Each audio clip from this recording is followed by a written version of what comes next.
Welcome back to another tier list video here on the Jolly Olive channel. Last week, in case you missed it, we did a tier list ranking of last year's free agent hitter class, and this week we're going to be doing the pitcher class, 1 year in retrospect. Some things to note before we get going: I won't be covering any of the extensions that were signed last year, just free agent contracts. So that means that Aaron Nola, Tyler Glasnow, Chris Sale, and Mitch Keller are off the table. I'm also choosing to not cover Yoshinobu Yamamoto's contract because it's 12 years long and the rest of the contracts on this list are 4 or 5 years maximum. So it felt like a huge outlier and also felt pretty early to judge a contract that's going to be going into the next decade. So I left it off the list. Sorry about that. Without further ado, let's get this thing going. And if you enjoy these tier list videos, please subscribe to the Jolly Olive channel and leave a like and let me know that you want more. I'd really appreciate it. Up first on the list, we're going to be talking about Shota Imanaga's 4-year deal with the Chicago Cubs. It's hard to imagine the first year of this contract going any better for these two sides. Imanaga was an all-star in his rookie year. He had a 3-WAR season, made 29 starts, and finished 5th in Cy Young voting in the National League. He ranked top 5 in both ERA and walk per 9 rate among all qualified pitchers, and of course, got off to a historic start to the 2024 season,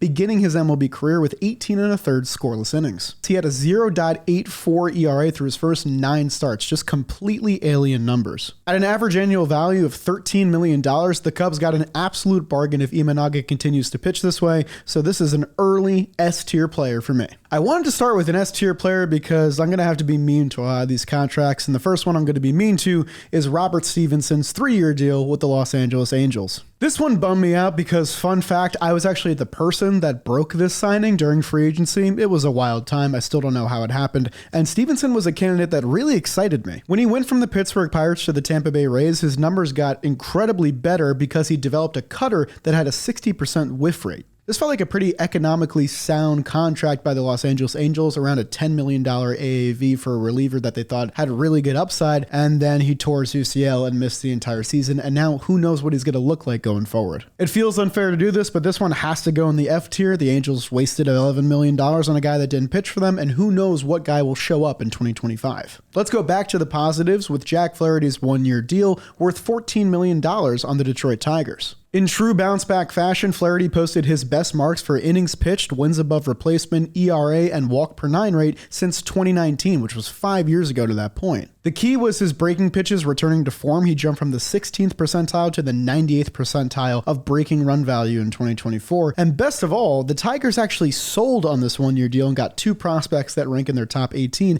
and they still made the playoffs. So that's good on the Tigers' end, and it's also great on Flaherty's end because he ended up with the Los Angeles Dodgers, who of course won the World Series. In terms of contract value, the low commitment, the fact that Tigers got prospects out of it, and of course the Dodgers winning the World Series, this was another easy S tier for me. Everything that could have gone right with this contract did. Up next, we have another 1-year deal, the 1-year contract worth $10.5 million for Aroldis Chapman. Chapman did throw his most innings in a season since 2015, but it wasn't really anything to write home about. He was still pretty much the same guy. He was erratic, walking 5.7 batters per 9 innings, and struck out a lot of guys, 14.3 per 9 innings. He was as advertised. The reason I'm going to rank this one low is because Pittsburgh didn't sell on Chapman, which is kind of what you do when you sign a 1-year reliever knowing that you're not going to compete in the immediate window. For reference, the Royals signed Aroldis Chapman to a 1-year deal in 2023, traded him at the deadline, and got Cole Reagans in return. Not every trade return is going to be to that level, but you would have liked this deal more if the Pirates got something out of it. But it's hard to argue that Chapman wasn't worth that value, being that he just signed basically the exact same contract with the Boston Red Sox. So for me, I'm going to put this one in D tier. I think if the Pirates traded him, then I would have put it in C tier because at least you might have got some prospects out of it, and who knows what they turn into. But instead, they held on to Chapman. He pitched the full year and was as advertised. Up next, we have the 2-year, $15 million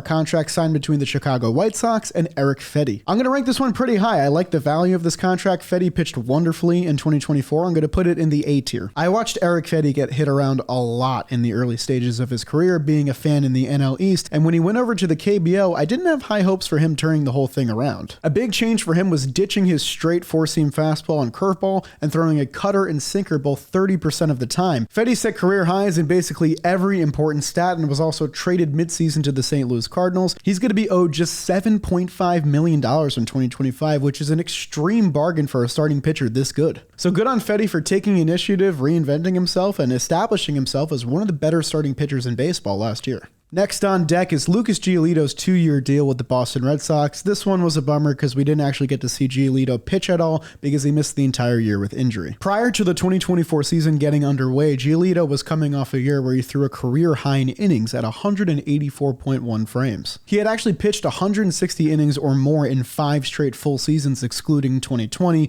before tearing his UCL and undergoing elbow surgery. The Red Sox paid Giolito $18 million just to have him not throw a single frame in 2024. They'll be paying him $19 million in 2025. You'd think that I'd also put this one in F alongside Robert Stevenson, but I'm actually going to put it in D because Giolito has more of a resume before this signing, and I have some belief that he'll be effective in 2025, whereas Stevenson, I don't really know because he really just broke out before he signed in free agency. I don't know what he's going to look like in 2025. Up next is Yuki Matsui's 5-year deal with the San Diego Padres, and did you also forget that Yuki Matsui got a 5-year deal? To his credit, Yuki Matsui was a good reliever in 2024. He had a 3.73 ERA, he threw 60 innings, he had an above league average ERA+, a fine whip. All these numbers are good. My main gripe is that he got a 5-year deal as a reliever. I don't really understand it. The Padres did this more than once. The year total and number really confused me when it happened, and a year later, it still really confuses me. So this is less commentary on Yuki Matsui, the pitcher, and more Yuki Matsui, the contract. So for that, I'm going to put it in D tier, and if he pitched poorly, this would have been an easy F tier for me. Up next is Eduardo Rodriguez's 4-year, $80 million contract with the Arizona Diamondbacks. Hand up, this was one of my favorite deals signed in last year's offseason. I really wanted my Mets to get it done, and I thought the Arizona Diamondbacks got great value for Eduardo Rodriguez. He started the season on the injured list with a shoulder strain in his throwing shoulder and was activated all the way in August, so he only pitched the last 2 months of the year. When he did pitch, he averaged 5 innings per start and was not the same guy we saw in 2023. And he now hasn't pitched 160 innings in a season since 2019. Erod's health is a concern, and he's going to get $20 million next year, $21 million the year after that, and then $19 million the year after that. I'm definitely worried about the future with this one, but this is another player whose resume I can buy into a little bit, so I'm not going to put it in F tier. I'm going to put it in D tier because I still believe Erod can be an effective pitcher at the major league level so long as he's healthy, which is a big if. And now we have Wandy Peralta's 4-year contract with the San Diego Padres. This was the other reliever contract that I was alluding to, and this one is going to go in F tier for me. Yeah, this is another contract that a year later I'm still really confused at. Wandy was fine to his part. He threw 38 innings before getting hurt halfway through the year, which sidelined him from early July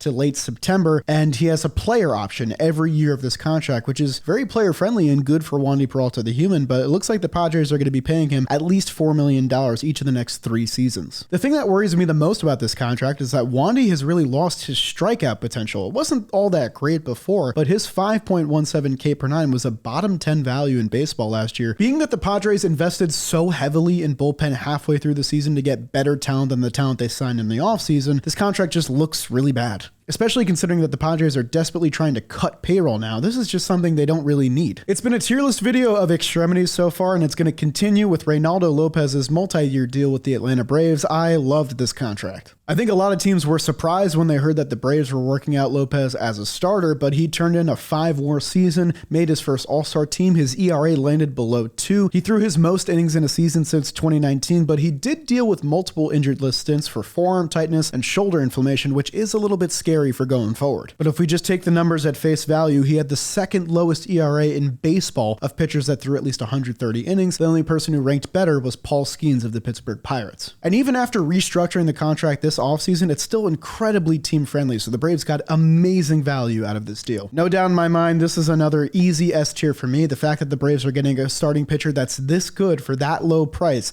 is insane. Up next is Blake Snell's 2-year deal with the San Francisco Giants worth $64 million, and this one is going to go in the A tier for me, which may surprise some of you. Snell had a very chaotic year in San Francisco. He got a late start because he signed so late, being one of the Boras clients that teams were holding out on, and from April to June, he had an ERA above 9 and 24 1/3 innings pitched. He really saved his season with a terrific second half. From July to September, he threw over 80 innings and had an ERA of 1.23. So Snell lived up to his $32 million salary in 2024 and exercised his opt-out, getting a brand new deal with the Los Angeles Dodgers, a 5-year contract worth $182 million, plus that massive signing bonus. If you're wondering why this is A tier and not S tier, the explanation is simple. The San Francisco Giants should have traded Blake Snell. He should have been the best player traded at last year's deadline. They could have got a massive haul for him. Snell could have been pitching on one of the playoff teams in October, and we know how good he is in playoff starts. And instead, Farhan decided to hold on to him. The Giants didn't make the playoffs, and they got nothing out of it. So it's going to end up in A tier for me. Before we get to our next player on the tier list, I got to thank the DraftKings Sportsbook for sponsoring today's video. There's no baseball to watch right now, but you can grab your favorite team's jersey and some snacks and head to the couch for another Sunday of action-packed football. Get even closer to the action every Sunday with our partners at the DraftKings Sportsbook. Right now, all new customers who bet $5 on any wager can win $150 in bonus bets if that bet cashes with promo code OLIVE. It's a sweet deal, so download the DraftKings Sportsbook app now, bet $5 on any wager,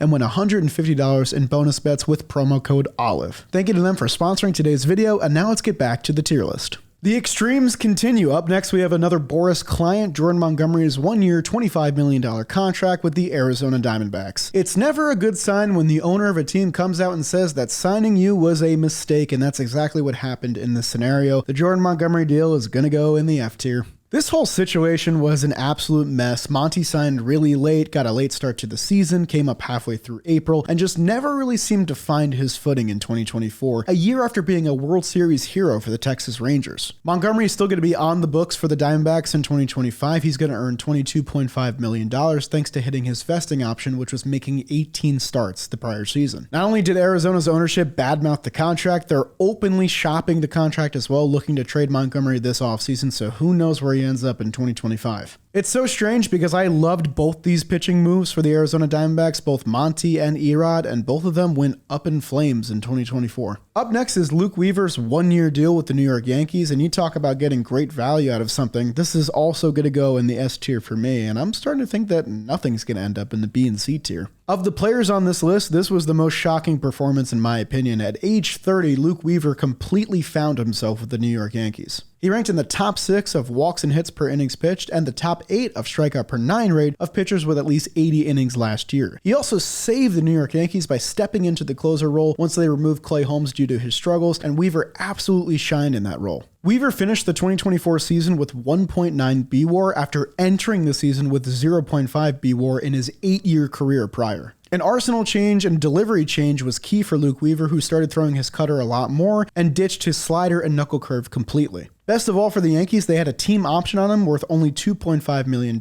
so they're going to have this elite closer for such a low price for a second straight season. No doubt in my mind, this was one of the best free agent pitcher contracts signed last offseason. These kind of things are very rare. That was an example of a great reliever contract. Now let's talk about a very bad reliever contract, which was Craig Kimbrell's one-year deal with the Baltimore Orioles. Craig Kimbrell's Baltimore Orioles deal is easily F tier for me. Dirty Craig was coming off an all-star season where he helped his team make the NLCS, and then he saw his ERA spike by a full 2 runs between seasons. One of the worst parts about this contract is that Kimbrell had the second highest salary on the team to be the closer filling in for Felix Bautista, with only Corbin Burns getting more money on the team. Kimbrell had his worst season in years. He still had that strikeout potential at a 12.6 K per 9, but a walk per 9 above 5, a whip that high, an ERA that high. It was a disastrous season for Kimbrell, and he got DFA'd in mid-September. He didn't even make it to the end of the year. So yeah, the Orioles went through a serious downgrade, losing Felix Bautista and then trying to replace him with Craig Kimbrell. Up next, we have the multi-year deal signed between Michael Wacha and the Kansas City Royals, and this was another great value pick. At age 32 in 2024, Wacha posted his best marks in wins above replacement, innings pitched, and home run per 9 rate since 2015, which was a near decade span. Wacha also bet on himself by declining his player option worth $16 million and then signed with the Kansas City Royals again for just a $2 million pay bump. So I think, honestly, the Royals got great value out of Wacha twice in a row. This one's going to go in the A tier for me. It's not like Wacha was, elite talent, but having him as the guy that was following Seth Lugo and Cole Reagans was really nice for the Royals. Up next, we have the multi-year deal given to Kenta Maeda by the Detroit Tigers. This was one of the worst contracts in baseball, and it broke my heart because I really like Kenta Maeda. This was one of the earliest deals signed in last year's free agency, and it also ended up being one of the worst because Maeda had an ERA above 6 in over 110 innings and lost his job in the starting rotation halfway through the year, getting demoted to the bullpen in July. Maeda's still going to make $10 million on a pretty tight Tigers payroll next season, so they're still stuck with this going into 2025. And of Of pitchers that threw 110 innings or more last year, he had the lowest Fangraphs wins above replacement mark of any of those pitchers. Yet another easy F-tier ranking for me.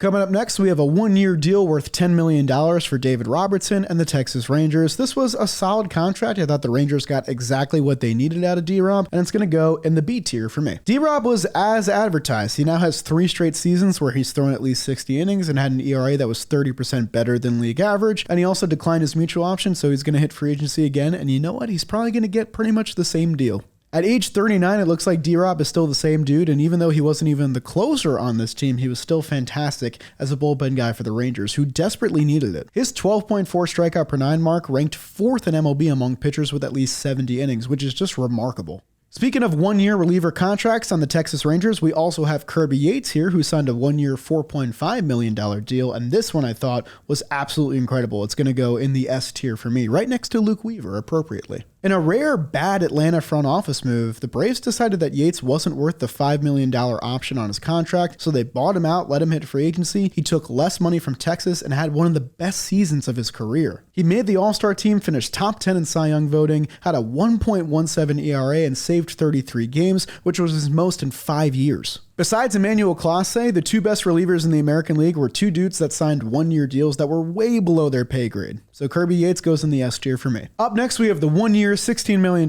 contract for Frankie Montas. This one I found pretty inoffensive. I'm just going to put it in the C tier. Montas was fine in 2024. I think a lot of people were surprised at the price tag when it was signed, but he threw 150 innings. He got traded midseason and pitched fine for the Brewers as well. The Reds got some players out of the deal, so I guess it's not all bad, being that they didn't make the playoffs, but still got something out of the Montas contract. And good for Frankie Montas, who also signed a multi-year deal with the Mets right after this. I honestly don't have much more to say about this one. Good for Montas that he finally stayed healthy, and he lands in the C tier. Speaking of stuff I don't have a lot to say on, how about both of the one-year deals for Kyle Gibson and Lance Lynn signed with the St. Louis Cardinals? Yeah, I'm just going to bang these out really quick. These are also both going in the C tier. I have pretty much all the same things written for both these guys, but we'll start with Kyle Gibson. He ranked 2nd on the team with 169.2 innings pitched and 30 games started, which is exactly what he got paid for. It was to throw innings and take the ball every 5th day. St. Louis only had to pay $1 million to buy him out of the 2nd year of his contract, and he was perfectly average for the Cardinals. Lance Lynn, kind of the same thing. I mean, he had 1 IL stint, so he missed a full month, but other than that, he was pretty much as advertised. He had a little bit of a lower ERA, but threw a little bit less innings, so that $2 million downgrade from him to Gibson seems perfectly fine. Cardinals fans were not excited about these signings when they happened, and a year later, I think the reaction is pretty appropriate.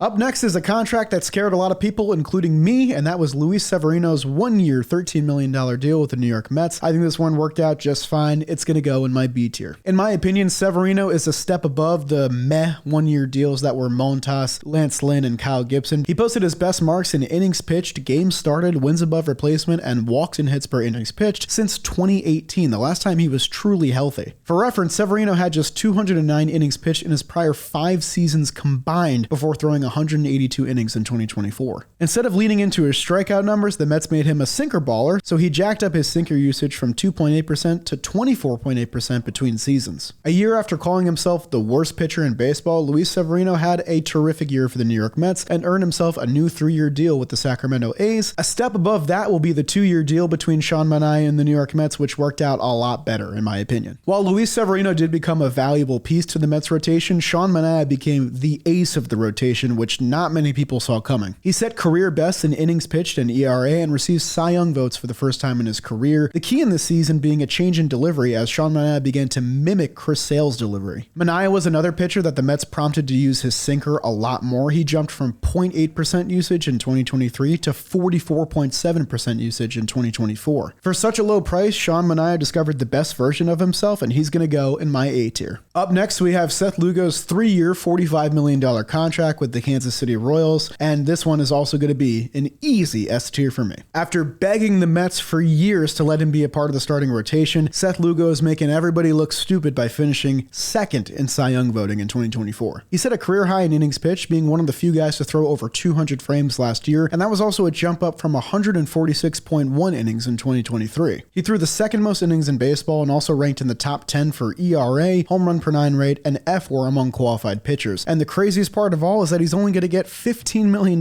next year from the Royals. An extremely team-friendly contract, one that I think Lugo deserved, and he's going to get a lot more once he opts out in 2026. So for now, he'll go in S tier. Up next, we have the 4-year deal between the San Francisco Giants and Jordan Hicks, and this one's a little too early to call complete bust. I'm going to land this one in the C tier. Jordan Hicks' free agency saga was pretty wild. He went from having no market to signing a 4-year deal with the Giants to being converted from reliever to starter. I thought the Giants had the right idea here, getting him to reel back on the velocity and throw more secondary pitches to make himself an effective starter. It just didn't exactly go to plan. You see the effect of that in his strikeout per 9 rate, which dropped from 11.1 to 7.9 between seasons. And though he did throw a career high in innings with 109 and 2/3, the Giants still decided to move him back to the bullpen in August, which was probably a smart move because there's 3 more years on this contract. Hicks got off to such a fantastic start. He had a 1.59 ERA in April, which makes me optimistic that the later years of this contract could prove to be better. So for now, he'll go in C tier. Worst case, if Hicks doesn't work as a starter, the Giants can still use him as a reliever where he's proven to be pretty good.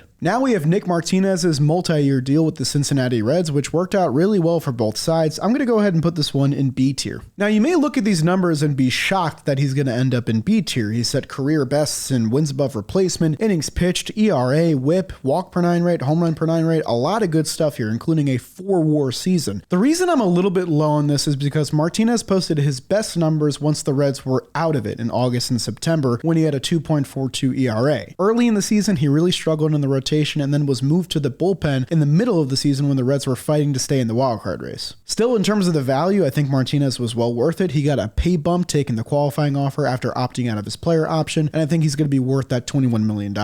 If Martinez can put together a full, consistent season as a starting pitcher, I think he's worth that A tier, but for now, I'll put him in the B tier. Up next is the 2-year deal signed between Marcus Stroman and the New York Yankees. This one kind of gives me the same vibe as Montas, Lynn, and Gibson, just with that extra year attached to it. I'm going to go ahead and put this one in the C tier. Stroman did technically put up his worst numbers in a full season since 2018, but he was still fine. He threw over 150 innings and was a solid starting pitcher for the Yankees. But he was clearly the last guy they trusted in the rotation, being that he didn't make the playoff roster come October. The Yankees have also been very open to the fact that they want to trade out of this contract, being that Stroman is still owed $18.5 million in 2025, which is a pretty high price tag considering the output he put forth in his first year of the deal. I think you could definitely argue D tier here, but I do have the Yankees finding a way out of this contract and getting something good out of it because that's what Brian Cashman does. Up next, we have the 5-year deal between Josh Hader and the Houston Astros. I'm not a big fan of giving relievers this kind of money. I know I root for the team that paid Edwin Diaz, and that's kind of why I'm not a big fan of this kind of stuff. It's going to go in the D tier for me. I still think Hader can be an elite level closer, but for nearly $20 million a year, he had a pretty poor season last year. His ERA spiked by 2 full runs between seasons, jumping from 1.28 to 3.80. He still definitely had that massive strikeout potential at a 13.3 K per 9 rate, and also is still loved by baseball savant percentiles. He was 99th percentile or higher in expected batting average, whiff rate, and strikeout rate. The thing that scares me is that the effectiveness of his sinker went down a lot between seasons. He was a plus 12 run value in 2023 and a minus 4 run value in 2024. If Hader returns to that elite form, you could make the argument that he's worth $19 million a year, but for what he did in 2024, definitely not. Last but certainly not least is Sonny Gray's 3-year deal with the St. Louis Cardinals. This was the best pitcher contract they signed last year by a country mile. It's going to go in my B tier. A year after finishing second in American League Cy Young voting, Gray was solid in 2024. He made 28 starts, had a 3.84 ERA, a whip near 1, and a strikeout per 9 rate of 11, which are great numbers. The thing that worries me is that Gray is getting a little up there in age. He was 34 last year, going to be 35 next year, and his ERA did go up by a full run and then some from the first half to the second half, which doesn't bode well for arm fatigue going forward. This is another contract that's reportedly being shopped this offseason, and I think some team is probably going to be pretty happy with getting Sonny Gray on this 2-year deal now. I expected just a little bit more out of Sonny Gray in 2024, but he was still a great pitcher, definitely the best on the Cardinals staff, and he'll go in B tier for me. And that'll do it for my tier list of last year's free agent pitcher class. Let me know what you think of my list. What do you disagree with? And if you like these kinds of videos, once again, please subscribe to the Jolly Olive channel, ring the bell for all future notifications, leave a like on the video, all that good stuff. I'd really appreciate it. Hope your holiday season has been great, and I'll see you guys next time.